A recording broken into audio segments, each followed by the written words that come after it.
Good morning, welcome to Breakfast with Nina Warhurst and Dan Walker. Our headlines today. MPs vote in favour of a controversial change to the way people pay for social care in England, despite a significant Conservative rebellion. The vote came at the end of a bad day for the Prime Minister, who'd earlier delivered what's been described as a shambolic speech.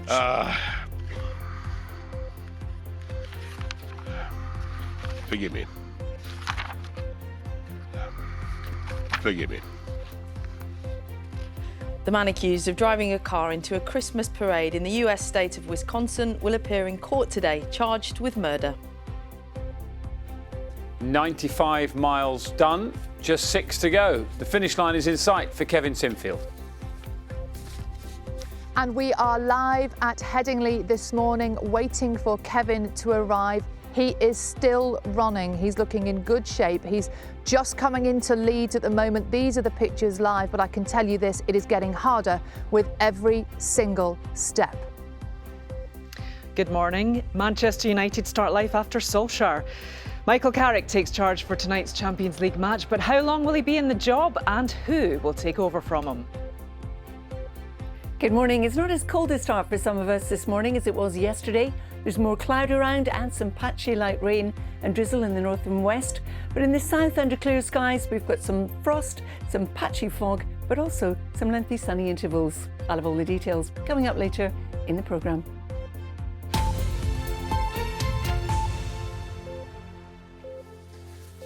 It's Tuesday, the 23rd of November. Our main story. A controversial change to the way people pay for social care in England has been narrowly approved by MPs, despite warnings that poorer households could end up paying more. The Prime Minister has insisted the new cap would still be incredibly generous, those were his words, but he still faced Conservative rebellion in the vote. Our political correspondent Helen Catt has the details. The cost of paying for care can be high. For some families, it can wipe out nearly everything they've saved for. The government says its plan will stop that, but critics say not for everyone. It won the vote last night, but the result was tight. The ayes to the right, 272. The noes to the left, 246. So the ayes have it. The ayes have it. Under the plan, if someone has a house worth £120,000, they'll still have to pay £86,000 themselves, even though they qualify for some council help. And they'll be left with just over a quarter of the value of their home.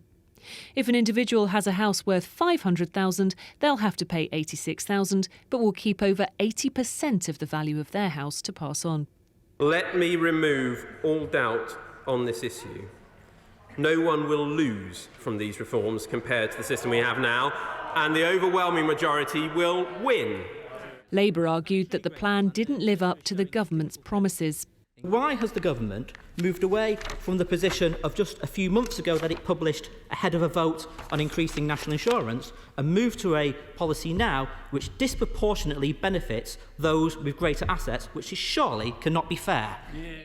Some Tories were not happy either. There is real cause on these benches about the distribution of the relative losses and the worry that those less well off are going to be hit hardest from the government's amendment tonight. 19 Conservatives voted against the government. Many more Tories chose not to vote. That's despite ministers arguing the case strongly with their colleagues. It seems for some it's an argument they have yet to win. Helen Catt, BBC News, Westminster. We're joined now by our chief political correspondent, Adam Fleming. Adam, so it did pass, not quite the skin of his teeth, but almost. Morning, Nina. Yeah, I think this morning Conservative MPs, government advisors and government ministers will be surveying the wreckage of what was a very tricky day yesterday.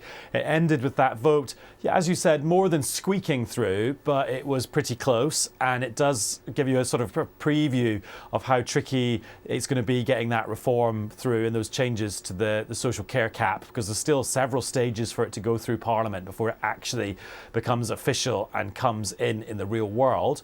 And then the day started off with Boris Johnson doing this speech at the CBI conference in Newcastle. And it started off with some quite typical Boris Johnson stuff, with him making car noises and people laughing about that when he was talking about electric cars. Then he lost his place in his speech because the pages got mixed up, and that clip has gone massively viral on social media as he says, "Forgive me," 3 or 4 times in a very long 20 seconds. And then he tried to rescue the whole thing by telling this anecdote about where he'd taken his son the day before. Yesterday I went, as we all must, to Peppa Pig World. I don't know if you've been to Peppa Pig World. Hands up anyone who's been to Peppa Pig World? Not enough. I was a bit hazy what I would find at Peppa Pig World, but I loved it. And Peppa Pig World is very much my kind of place.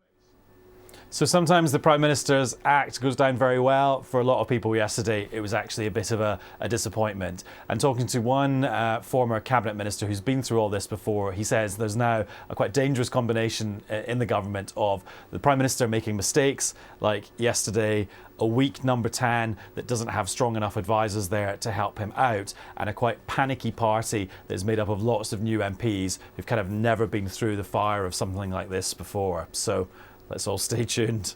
Absolutely, Adam, thank you. We'll be talking to the chair of the Health and Social Care Select Committee, Jeremy Hunt, at 7:30 about Peppa Pig World and, of course, the Health and Social Care Act. Elsewhere this morning, at least 45 people have died after a bus caught fire on a motorway in the western area of Bulgaria overnight. Some of the victims were children. It's thought 7 passengers were saved and are now in hospital. The bus is believed to have been travelling from Turkey to North Macedonia. Let's speak to our Central European correspondent, Nick Thorpe, who's in Budapest. Nick, good morning to you. Thank you very much for being with us this morning. Tell us a bit more about what we know. Well, this is clearly a terrible tragedy, one of the worst I can remember in many years of reporting from Eastern Europe.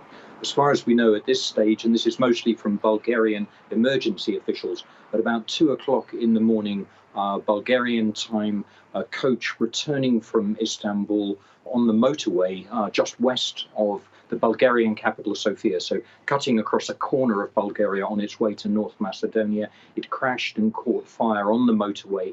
And this was a coach with tourists, including many children, and 46 people are now known to have died, and a further 7 are in hospital. Nick, good to talk to you. Thank you very much for those details.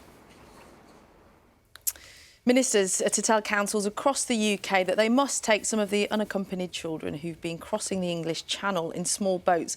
More than 100 migrant children are currently living in hotels because a voluntary scheme hasn't provided enough accommodation. Local government sources say there are concerns about the funding that councils will receive. European ministers will meet later in Brussels to discuss a coordinated response to the fast-climbing COVID cases on the continent. Governments have reintroduced some restrictions and urged people to get vaccinated, sparking protests. Austria is the first EU country to reintroduce a nationwide lockdown. Our correspondent Bethany Bell has this report from Vienna. Vienna is cold and quiet. Austria is back in lockdown after record numbers of new coronavirus infections. Non-essential shops and restaurants are closed. The city's famous Christmas markets were open last week, but now they're all boarded up. The government says the restrictions will last for just under 3 weeks. After that, vaccinated Austrians will be allowed to go out again, but the lockdown for the unvaccinated will continue. And there are even tougher measures to come. Austria has announced plans to make COVID jabs compulsory by February. Society, different factors. Austria's leader, Alexander Schallenberg, told us the move is necessary because of the country's low vaccination rate. Simply, we have 66% of the population so far which has got the vaccine. This is too little, too late. And we have a political force in this country, the Freedom Party, which is openly running against the vaccination and saying this is bad for you, don't take it. So we have a very peculiar situation in Austria. But it's controversial. Silvia Stari, who suffers from allergies, is unvaccinated. And I really think that she says getting the shots should be a personal choice. You read every day, you are guilty that we have lockdown. You are guilty that people are dying. You are guilty, guilty, guilty. I'm here since 2 years now. I have less contacts. Nothing. Just go to work, see my family, and be here in the garden. I'm not guilty of anything. But other Austrians are queuing up for COVID shots. The city of Vienna has even started vaccinating young children, the first place in Europe to do so. With the introduction of these new policies, Austria knows Europe and the world will be watching. Bethany Bell, BBC News, Vienna. A funeral mass for the murdered MP Sir David Amess will take place at Westminster Cathedral later this morning. Family members and politicians will pay tribute to Sir David, who was stabbed to death at a constituency surgery in Essex last month. Yesterday, hundreds of people turned out at a memorial service which was held in Southend. Frankie McCamley has more. A committed Christian whose faith was immensely important. Today, the funeral for Sir David Amess will reflect that, taking place at the Roman Catholic Westminster Cathedral, where hundreds of politicians will join Sir David's family to pay their respects to the MP who loyally served his constituents for nearly 4 decades. A message from Pope Francis will be read out too. It follows a private memorial in Southend yesterday for the MP. His body carried into St Mary's Church in Prittlewell by firefighters from the local fire service. Many of his friends, family and closest colleagues came to say their goodbyes. There's been flowers and letters and books of condolences and services and gatherings, you know, since his tragic and untimely death, and it is in those moments when you stop to consider the manner of his death that it really brings a lump to your throat and helps you understand why this is so painful for anybody, but particularly his family. Applause followed on the streets outside as the father of five's coffin passed the Civic Centre and Ivy Hall, where many met the MP at his constituency office. Just wanted to pay my respects to such a wonderful, wonderful, wonderful man. I mean, we lived on the end of the road where the Ivy Hall was, and I had a flipping great Liberal Democrat board whenever there was canvassing, and he'd still come in for a coffee, because that's the kind of guy that he was. I wanted to pay my respects because, as you can see, I'm quite emotional, I'm very sad. You know, I'm still involved with the Conservative Party a lot, and I was just all going to miss him. A feeling reflected in both yesterday and today's ceremonies that aren't focusing on the brutal way Sir David lost his life, but the kind, committed way in which he lived it. Frankie McCamley, BBC News. Now, the Brit Awards will scrap its male and female categories from next year and instead have one combined prize for the Best British Artist.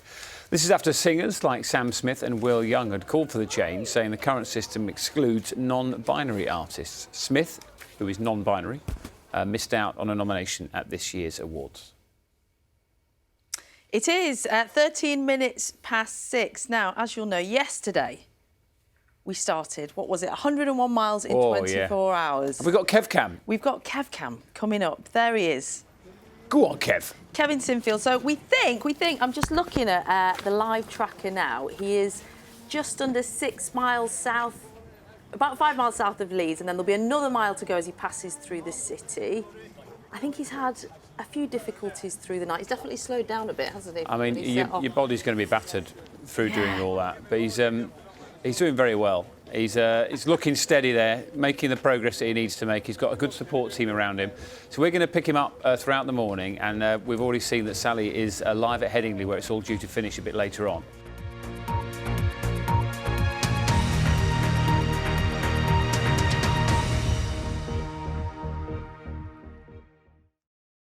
See the headlines as they happen and watch BBC News live in the app and get the full story with bbc.co.uk/news. Follow the story for all the latest with BBC News.